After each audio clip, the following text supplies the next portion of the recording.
Salut à tous, c'est le Doc. Aujourd'hui, on va parler du portrait de Dorian Gray et d'Oscar Wilde. C'est parti, générique.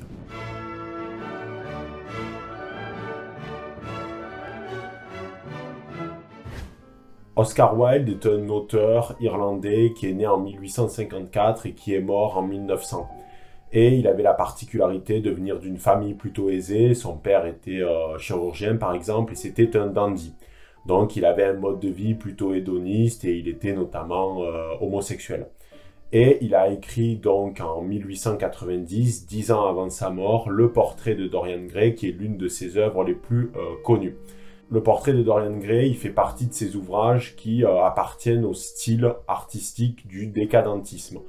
En fait, le décadentisme, c'est un mouvement qui est apparu vers la fin du 19e siècle et on retrouve des thèmes de l'irrationalité, de la mort, de la perversion et de l'hédonisme. Donc, qu'est-ce que ça raconte, le portrait de Dorian Gray? Donc, c'est l'histoire de Dorian Gray, qui est un jeune homme magnifique, jeune et plutôt naïf, qui habite à Londres à l'époque victorienne. Dorian, il va voir son ami Basile, qui est un artiste peintre, car il a commandé un portrait pour lui, quoi. Arrivé à l'atelier, en gros, il rencontre Basile, qu'il connaît déjà, et Lord Henry. Lord Henry, c'est un aristocrate, dandy, qui prône l'hédonisme en quelque sorte. Les trois trouvent le tableau magnifique, et Lord Henry dit à Dorian Gray que ce qui est terrible et tragique, c'est que ce tableau sera toujours beau en fait. Le temps aura beau passer, il va subir peut-être quelques petites altérités, mais Dorian, lui, va forcément vieillir, devenir vieux et donc moche. Alors que le portrait, lui, restera tel quel. Dorian, il est un petit peu saoulé, en fait, de ça, c'est une idée qu'il taraude, et un soir, en fait, il fait une sorte de pacte faustien, puisque Lord Henry, en quelque sorte, c'est la figure du malin, c'est le serpent qui veut te faire croquer la pomme, et Dorian Gray, en fait, fait le vœu que son tableau vieillisse, c'est-à-dire qu'il subisse les altérités du temps, mais pas lui, en fait, que lui reste éternellement beau et jeune. En parallèle, Dorian, c'est un petit coquin et il trouve Sibylle, qui est une jeune actrice de théâtre plutôt talentueuse. Et Sibylle tombe très vite amoureuse en fait de Dorian et cette dernière est tellement animée par un amour profond et sincère pour Dorian qu'en fait son jeu d'actrice devient plutôt médiocre. Et un soir, en fait, elle fait une représentation artistique au théâtre. Il y a notamment donc Dorian, Basile et Lord Henry.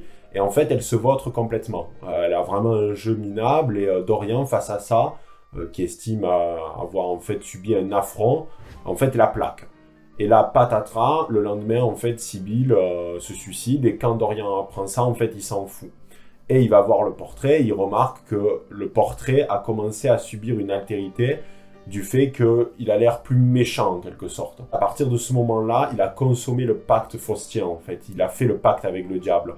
Il y a un petit peu cette idée dans Breaking Bad quand Walter White, en gros, il laisse mourir Jane, donc la copine de Jesse, de l'overdose. C'est à partir de ce moment-là qu'en fait, il embrasse complètement sa part d'ombre.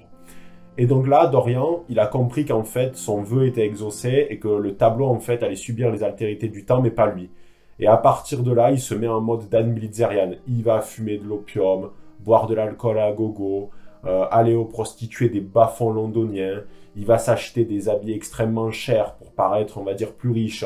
Il va acheter des objets aussi rares de convoitise, etc.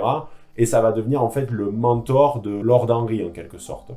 Et Lord Henry, lui, il va vraiment le pousser vers cet hédonisme à toute épreuve.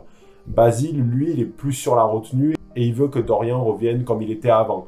Et en fait, un jour, Basile va se rendre chez Dorian. Dorian va tuer Basile parce qu'il est le créateur de ce tableau, en fait, magnifique, qui a tant rendu fou Dorian. Et il va aller demander, en fait, à un chimiste de dissoudre le corps, de s'en débarrasser. Et le chimiste va lui aussi se suicider. Décidément, les gens que rencontre Dorian, ils finissent un petit peu tous mal. Comme c'est bizarre. Oh alors. À partir de là, les années passent, Dorian continue à brûler la chandelle, à parler debout, hédoniste vie, etc. Et un jour, en fait, le frère de Sibylle, James Van, le reconnaît dans un bordel londonien et il décide de le traquer. Et en fait, James Van va pour tuer Dorian et il est choqué en fait de voir que ce dernier est toujours aussi beau, toujours aussi jeune, malgré le fait que les années soient passées. Donc, il décide de le laisser comme ça. Et tu vois, à partir de là, Dorian, il va vraiment devenir parano, il va mettre notamment le portrait tout en haut de sa maison, dans un grenier bien caché, pour que personne ne le voie, il va refuser de voyager pour être toujours proche du portrait, et des fois, il va avoir un petit peu un plaisir coupable, c'est d'aller voir, admirer le portrait, qui lui a subi les altérités à la fois des années de tous les excès du mode de vie de Dorian, donc de l'alcool, de la drogue, etc. Et il va, on va dire, jubiler en voyant ça. Le truc, c'est que les années passent, James Van donc meurt et Dorian, à partir de là, il se dit bon, fini les conneries, je vais peut-être un petit peu entamer une rédemption parce qu'il est quand même rongé par le mal. Il est rongé aussi par le meurtre donc de son ami Basile, par la mort de Sibylle, etc. Et à partir de là, il va entamer des bonnes actions. Mais quand il va faire les bonnes actions, il va aller voir le portrait. Le portrait, en fait, il ne s'embellit pas. Pourquoi? Parce que les bonnes actions sont faites avec un intérêt derrière, qui est que le tableau doit s'améliorer, alors qu'il ne les fait pas par un vrai désintérêt ou juste pour donner du bonheur aux gens. Et à partir de là, donc, Dorian va poignarder avec le même couteau qui a tué Basile le tableau, et il va donc mourir. Et en fait, ça va être lui qui va reprendre sa forme initiale de vieux, tandis que le tableau va retrouver en fait sa beauté quand il était jeune. Qu'est-ce qu'on peut conclure sur cette œuvre? Plusieurs choses. Tout d'abord, Dorian Gray fait un pacte faustien. Il fait un pacte avec le diable pour à la fois avoir un mode de vie hédoniste tout en gardant sa jeunesse et sa beauté. Parce qu'on ne peut pas allier les deux en fait. On ne peut pas à la fois être beau, jeune et être en fait dans la nature des choses, dans le cycle de la nature, et en même temps avoir un mode de vie complètement débridé à base d'alcool, de drogue et de sexualité à outrance. Donc, pour ça, Lord Henry lui implante cette idée, c'est comme je t'ai dit tout à l'heure, le serpent de la Bible, qui veut lui faire goûter le fruit défendu, pour qu'il fasse ce pacte, en fait. Sibylle, elle, c'est la pureté, comme Basile, en fait. Mais Basile, lui, il est le créateur, en fait, de ce tableau magnifique. Il est celui dont part, en fait, le plus gros problème. Il est celui qui a créé la fontaine dans laquelle Narcisse se regarde et il a envie de s'embrasser, quoi. Dorian, en fait, fait le pacte non pas parce qu'il s'aime, mais parce qu'il se déteste profondément. En fait, Dorian Gray va avoir une obsession à la fois pour la jeunesse, pour la beauté et pour l'esthétisme. Il veut s'entourer que de belles choses, de beaux objets, de beaux vêtements. Il veut paraître beau, tandis que son portrait, lui, ne cesse de s'enlaidir. Mais pour véritablement comprendre le portrait de Dorian Gray d'Oscar Wilde, il faut se pencher vers le maître à penser de ce dernier. Oscar Wilde, c'est un lettré, il a fait ses études notamment dans la prestigieuse université d'Oxford, et il a rencontré donc Walter Pater, qui en 1873 a écrit La Renaissance. Alors de base, c'est un livre sur les arts, l'esthétique et la poésie, mais en fait, l'ouvrage avait fait polémique à l'époque parce que dans sa conclusion, Walter Pater part du principe que les humains sont des créatures de sens, qu'ils ont une sensibilité, par exemple, face à l'art, face au beau, face à la jouissance, et que par conséquent, ils doivent, les êtres humains, donc à tout prix, faire une course au plaisir en fait, jouir de tout sans entrave continuellement, que ça soit par le biais des arts, de la philosophie, mais aussi du sexe et des plaisirs, des paradis artificiels du genre l'alcool et la drogue. Et c'est pour ça que l'ouvrage avait fait polémique, notamment envers les conservateurs, qui estimaient que Walter Pater était un hédoniste exacerbé. Mais en fait, Oscar Wilde est lui-même un hédoniste. Ce qui est dingue, c'est que le portrait de Dorian Gray, c'est en quelque sorte une autobiographie avec un pan fantastique, puisque Dorian, c'est lui en quelque sorte.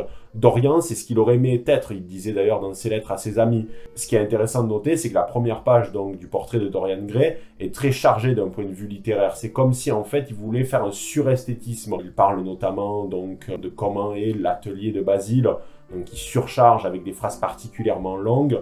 C'est pour appuyer, on va dire, cette surcharge de l'esthétisme.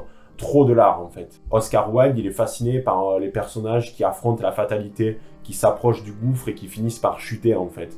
D'ailleurs, Oscar Wilde a lui-même mal fini, en quelque sorte, puisqu'il est tombé en prison pour homosexualité. À partir de là, il a commencé à vivre en France et à avoir pas un rond puisqu'il vivait au-dessus de ses moyens. Et il est mort à 46 ans dans la pauvreté et la maladie, quoi. Wilde disait...